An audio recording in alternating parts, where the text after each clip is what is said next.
Hi friends, welcome to our channel. நேற்று 3வது வார வெற்றிலை தீபம் போடலான்னு தான் ரெடி பண்ணிகிட்ருந்தேன். செவ்வாய்க்கிழமை, அதுவும் கூடவே வளர்பிறை சஷ்டியும் சேர்ந்து வந்திருந்தது. எனக்கு ரொம்பவே சந்தோஷம், மன நிறைவாக இருந்துச்சு. இது கூடவே வரப்போகிற பங்குனி உத்திரத்தை பற்றின எனக்கு தெரிஞ்ச சில கருத்தை உங்கள் கூட பகிர்ந்துருக்கணும்னு எனக்கு ரொம்ப ஆசை. நான் உங்கள் கூட பகிர்ந்துக்கிறேன்.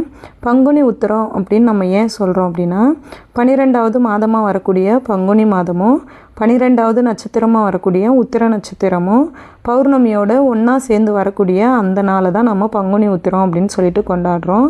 அந்த நாளில் தான் முருகப்பெருமான் தேவானை தேவியை கரம் பிடிச்ச நாள். அதே நாளில் தான் வள்ளி தேவியும் அவதரித்த நாளுன்னு சொல்கிறோம். அதுக்கப்புறம் பார்த்திங்கன்னா சபரிமலை வாசன் ஐயப்பன் இருக்கிறார் இல்லைங்களா, அவர் அவதரித்த நாளும் அன்னைக்கு தான்.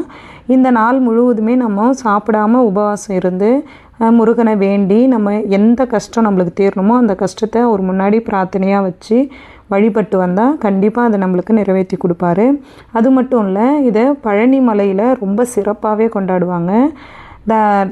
பழனி தண்டாயுதபாணியோடைய சிலை நவபாஷானத்தில் செஞ்சது. அதாவது அந்த நவபாஷான சிலை உஷ்ணத்தில் எதுவும் ஆகக்கூடாது, பங்குனினாலே வெயிலின் தாக்கம் அதிகமாக இருக்கும்.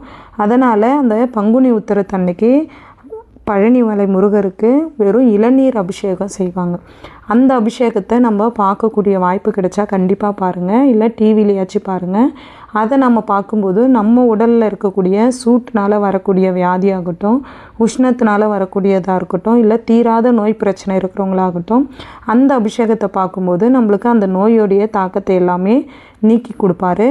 அதே மாதிரியே நமக்கு வரக்கூடிய குழந்தை பாக்கியம் இல்லைன்ற கஷ்டமாகட்டும், எனக்கு திருமணமே நடக்கலை, எனக்கு தள்ளி தள்ளி போயிடுது, நல்ல வரன் அமையலை அப்படின்றவங்களாகட்டும், எனக்கு நல்ல வரன் அமையணும் அப்படின்னு முருகர்கிட்ட வேண்டி அன்னைய நாள் விரதம் இருந்து நீங்கள் வழிபட்டிங்கன்னா கண்டிப்பாக நம்மளுக்கு பலன் கிடைக்கும். கண்டிப்பாக நீங்கள் பங்குனி உத்திரத்தன்னைக்கு விரதம் இருந்து வழிபட்டு பாருங்கள், உங்களுக்கு நல்ல பலன் கிடைக்கும்.